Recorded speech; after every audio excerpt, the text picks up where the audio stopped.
दोस्तों, Trump effect से market के अंदर हाहाकार मचा हुआ है। दुनिया के सबसे बड़े खिलाड़ी डोनाल्ड ट्रंप को लेकर बाजार में भयंकर हलचल है। दोस्तों, ट्रंप पर्सनल शेयर बाजार सट्टा, कुछ इंपॉर्टेंट फैक्ट्स हैं, इनके ऊपर हम डिस्कस करने वाले हैं, जिनमें नंबर 1 पे आता है ट्रंप का पर्सनल और शेयर बाजार सट्टा। अभी हाल ही में सरकारी रिपोर्ट्स के अंदर खुलासा हुआ है कि ट्रंप बाबू ने खुद 2026 की पहली तिमाही में करोड़ों डॉलर अमेरिका शेयर खरीदे और बेचे।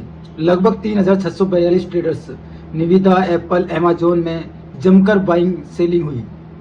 अब जनता कह रही है कि नीतियां बनाने वाला ही खुद ट्रेडिंग कर रहा है तो मार्केट तो उथल पुथल होगी। दोस्तों, इंपॉर्टेंट फैक्ट है, ये शायद कोई लेके आया हो। वीडियो पसंद आ रही हो दोस्तों तो वीडियो को लाइक करें, शेयर करें, सब्सक्राइब जरूर कर ले चैनल को ऐसी इंपॉर्टेंट खबरों के लिए। नीति से पहले ट्रेडिंग का लोचा। दूसरे नंबर खबर आती है दोस्तों, वॉल स्ट्रीट और मीडिया में हल्ला है कि ट्रंप उन कंपनियों के शेयर खरीद लेते हैं जिनके पक्ष में बाद में रेगुलेटरी फैसले लेती है। हालांकि पुख्ता सबूत इसका नहीं है, पर इस कॉन्फ्लिक्ट ऑफ इंटरेस्ट, हितों के टकराव की वजह से ग्लोबल मार्केट सहमा हुआ है। तीसरी खबर आती है टैरिफ का तगड़ा झटका। ट्रंप कड़क नीतियों और टैरिफ आयात शुल्क के बयानों की वजह से फॉरेन इंस्टीट्यूशनल इन्वेस्टर्स भारतीय बाजार से पैसा निकाल रहे थे। इस टैरिफ शॉक का असर घरेलू मार्केट पर देखने को मिला। नंबर लास्ट और चौथा नंबर आता है भारी भरकम सौदे। ट्रंप के अकाउंट से मेटा और माइक्रोसॉफ्ट जैसे बड़े स्टॉक्स में 5 मिलियन से लेकर 25 मिलियन डॉलर तक के बड़े सौदे किए गए, जिसे टेक स्टॉक्स में वृद्धि, टेक स्टॉक्स में काफी उठापटक मची हुई है। दोस्तों, इंपॉर्टेंट फैक्ट्स थे। ये युद्ध जो हो रहा है, इस युद्ध के पीछे बहुत बड़ी कहानी है, ये आपको समझना होगा, क्योंकि मार्केट जो है ये पूरी तरीके से चलाई जा रही है, वो अमेरिका की तरफ से चलाई जा रही है। हो क्या रहा है इन चीज़ों को आप, लेकिन आपको खुद सोचना होगा कि एक्चुअल में है क्या, गलत है, सही है, कि मार्केट में इसका इम्पैक्ट पड़ रहा है, युद्ध का नहीं पड़ रहा है, ये सब कुछ आपको देखना होगा। हमने आप तक एक खबर पहुंचाई जो कि हमने किसी न्यूज़ एजेंसी के माध्यम से ली है और उस न्यूज़ एजेंसी के माध्यम से आपको बता रहे हैं। अब बात कर लेते हैं कुछ शेयरों के बारे में दोस्तों। नंबर 1 पे आता है एनटीपीसी। देश की सरकारी महारत्न कंपनी एनटीपीसी है। इस शेयर का भाव अभी 390 के आसपास ट्रेड कर रहा है। धंधा पानी कैसा है भाई? देश की गर्मी बढ़े या सर्दी, बिना बिजली को किसी का काम नहीं चलता। एनटीपीसी देश की सबसे बड़ी पावर जनरेटर कंपनी है, जिसके पास जो कैपेसिटी है 70+ गीगावाट्स की कैपेसिटी है। ये लोग अब सिर्फ कोयले से बिजली नहीं बना रहे, बल्कि गुजरात, आंध्र प्रदेश, मध्य प्रदेश न्यूक्लियर प्रोजेक्ट्स के लिए जमीन ढूंढ रहे हैं। साथ ही इनका एनटीपीसी ग्रीन एनर्जी का जो आईपीओ आने वाला है, वो इस शेयर के अंदर जैकपॉट साबित हो सकता है। दिक्कत कहाँ है दोस्तों?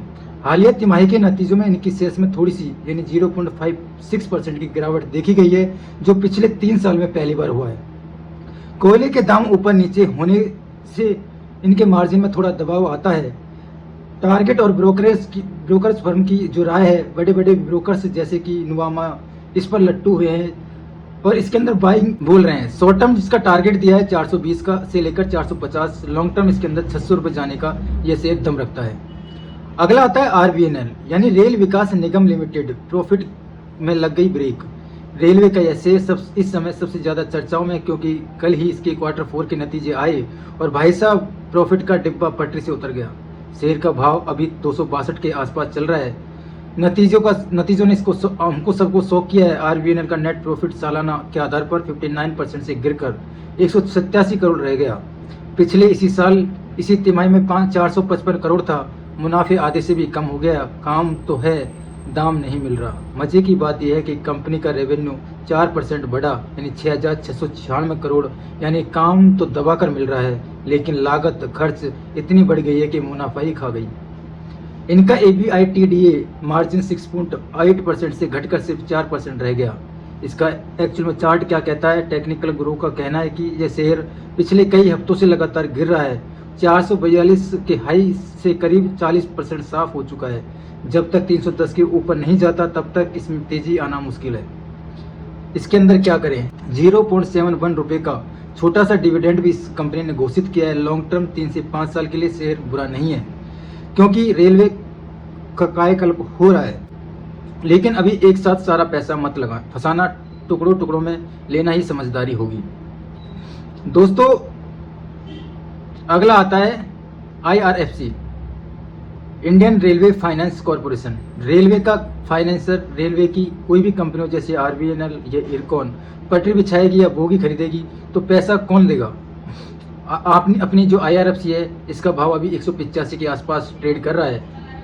इस कंपनी को डूबने का रिस्क जीरो है। क्योंकि इसका इकलौता ग्राहक खुद भारत सरकार, भारतीय रेलवे को लोन देते हैं और फिक्स मार्जिन कमाते हैं। फायदे की बात है कि भारत सरकार ने बजट में इंफ्रास्ट्रक्चर और रेलवे के लिए 11.21 लाख करोड़ की भारी भरकम फंड रखा है। जितना रेलवे का विस्तार होगा IRFC उतनी ही चांदी होगी। ऊपर से देश में ब्याज दरें घटने का चक्कर शुरू होने वाला है, जिसकी इनकी बोरिंग कॉस्ट, उधार लेने की लागत कम होगी और मुनाफा बढ़ेगा। वैल्यूएशन का तड़का, पहले ये शेयर बहुत महंगा एक्सपेंसिव लग रहा था, लेकिन हालिया गिरावट के बाद PE रेशियो 19 के आसपास आ गया है, जो बजाज फाइनेंस PO 29 जैसी कंपनियों के मुकाबले काफ़ी आकर्षक व सस्ता लग रहा है। टारगेट मार्केट जानकारों को माने तो यह शेयर आने वाले समय में 220 से लेकर 232 का लेवल आसानी से दिखा सकता है। नीचे की तरफ 143 से 176 के बीच में मजबूत सपोर्ट है इस शेयर के अंदर। धन्यवाद दोस्तों, मिलते हैं अगले वीडियो में, तब तक के लिए जय हिंद।